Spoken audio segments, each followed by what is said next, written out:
When I was asked to talk about leadership, there were so many things that were going through my mind, and there's so many things that I want to tell you after so many years of supervising other people. But what I want to start off by saying is, as an entrepreneur, you are passionate about your work. You are dedicated to your product and dedicated to your service. And at some point, there becomes more than just you. You're running on pure fire and power and passion. And eventually you're going to need other people with other skill sets who will push back at you and who will help you take to market the product or the service that you have. So I want to talk about leadership, because no matter how smart you are, how good you are, and how much caffeine you've had, you're eventually going to need somebody else to help you out. So let me tell you a story of one of my first leadership experiences at the United Nations. It was back in the early 90s, and I was working with a teacher there, and I had been working with her for about 3 years. Yes, a little too long to be trying to improve someone's performance. But I wanted so much for her to succeed. And on the flip side, I wanted so much not to deliver a very difficult message to her about her performance and about what she needed to do to change. So I documented all the things that I said with this woman. Her name was Aretha, I'll never forget. And I worked hard to get her into professional development groups, and I met with her on a regular basis, and I coached and coached and coached. And the worst part was that she had a great attitude. And so it was really hard for me to tell her when she wasn't doing well, because she was trying so hard. And because these were the beginning years of my leadership role, I used to get very red-faced, and it started down in my toes and worked its way up to my whole body, so that on those days where I had to have a board meeting, or I got to do something like keynote speaking, or to work in a situation where I had to deliver a difficult message, I decided that I would wear a turtleneck, and at least I would have that splotchy red skin covered from here down. So after all these years of trying to help Aretha improve her performance and making sure I had a turtleneck on and having someone with me, I delivered the message to Aretha that she no longer worked for us. I went through the script that I had prepared, that I had practiced, I delivered it to her, and I had terminated my first person. And I like to say that I'm not kicking someone out of a job, but I'm kicking someone in to a job somewhere else where they can be more successful. Now, I didn't wear my turtleneck the next day, but when I did get to the office, I realized that Aretha was actually there working, which seems a little crazy because I actually had terminated her. But I wasn't direct enough. And because I wasn't direct enough, she didn't even understand that she had been terminated. So without a turtleneck on that day, I had to terminate her twice. And the point of this story is to help you understand how important it is as a leader to deliver those difficult messages. The difficult messages to your vendors, the difficult messages to your customers, but most importantly, what I want to focus on today is delivering those difficult messages to your employees. The messages that help them improve, the messages that help them get better.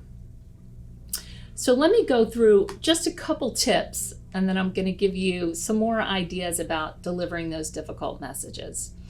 For those of you who are entrepreneurs and find yourself in a leadership or supervision position, you've got to remember and you've got to admit you're the person in charge. People are looking for a leader.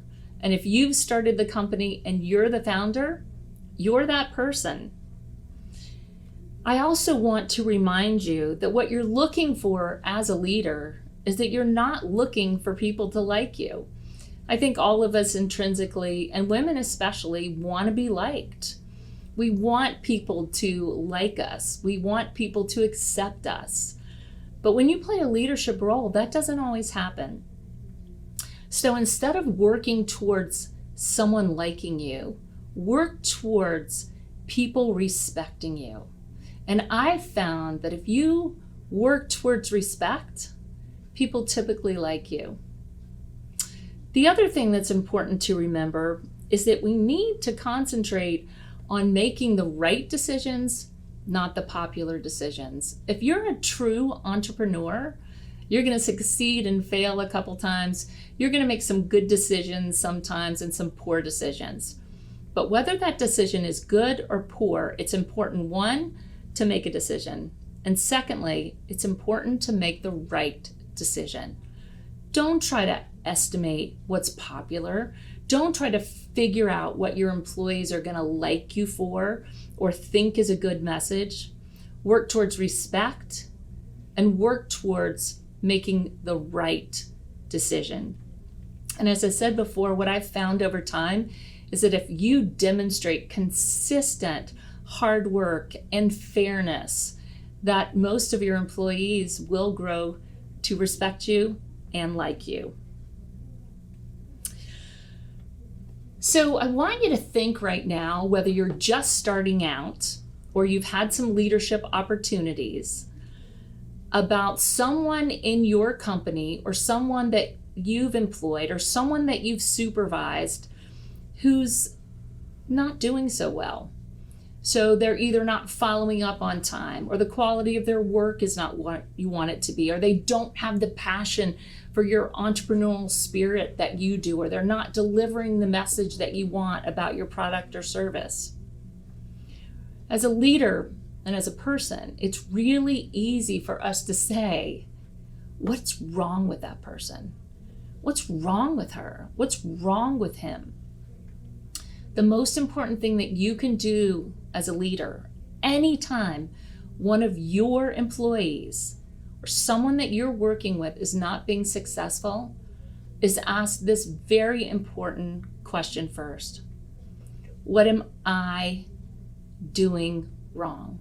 What can I do better? Don't assume it's the employee. Assume that it's you. Assume you could communicate better. Assume that you can make your expectations more specific. Assume that you could do a better job of casting the vision that an entrepreneur needs to do in order to grow a company. So remember, when people around you aren't doing well, think first, what do I need to do differently? You can ask yourself these questions. Was my communication effective? Or did I set people up to fail? Did I communicate at all? Or did I just assume the person would know what to do and how to do it? Did I communicate in a variety of ways? And did I give people a chance to ask questions so that I know they understand exactly what it is that I want them to do?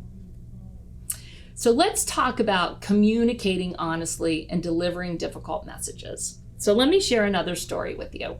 I want you to imagine that you were at a party when we were maskless and when we were able to move around and talk to people in an audience and just enjoy the company of one another very close up. And I want you to imagine that you were having such a good time talking with people. And then you went into the ladies' room and you washed your hands and you were looking in the mirror, doing that smile teeth check thing, and you find that you have a piece of broccoli in your teeth. And you think to yourself, I was just in an audience, in a dining room with all of these people, and no one told me that I had broccoli in my teeth. When you don't deliver a difficult message to your employees, when you don't coach them when things aren't going well, you're letting them walk around with broccoli in their teeth. You're letting them walk around with toilet paper on their shoe. You're letting them continue to exhibit that behavior and not telling them. And that's not what you want to do. If people knew what the issues were, they would have already changed them. And so it's your responsibility as a leader, as an entrepreneur, to have the confidence to deliver the difficult message and to let people know that they have broccoli in their teeth. Now, I'm going to take it one step further, and I'm going out on a limb here. And I'm going to give you an example so that you absolutely never forget this. Again, pre-COVID, no mask, you're walking around talking to people, and you see someone with something in their nose, a booger. And it's not just your regular booger. This is that kind of dry booger that kind of went in and out with your nose air. You know what I'm talking about. Can you imagine allowing someone to walk around like that and not tell them? So as an entrepreneur and as a leader, care enough about the people around you, your employees, to be able to say to them, this looks really good, but I need you to improve it by doing this and this. I appreciate you completing the project, but it was due 2 days ago. I know you're trying your best, but perhaps this skill is not something that you do naturally. And maybe we need some professional development. So as you can hear in me giving those examples, I'm not shaming anyone. I'm not humiliating them. I'm trying to help people be the best that they can be. And I believe that when you're working with people and you have employees, that you can be a boss where you tell people what to do. You can be a manager, so you're making sure you're getting all those data points hit. All these are important. But if you really want to reach that leadership role, that leadership goal, then you're inspiring people to be the best that they can be. So as an entrepreneur, be passionate, be bold, but be bold enough to be respected. Be bold enough to make the right decisions. Be bold enough to set clear expectations. Be bold enough to make sure that you're casting a vision that other people can understand, and be bold enough to let people know when they have broccoli in their teeth.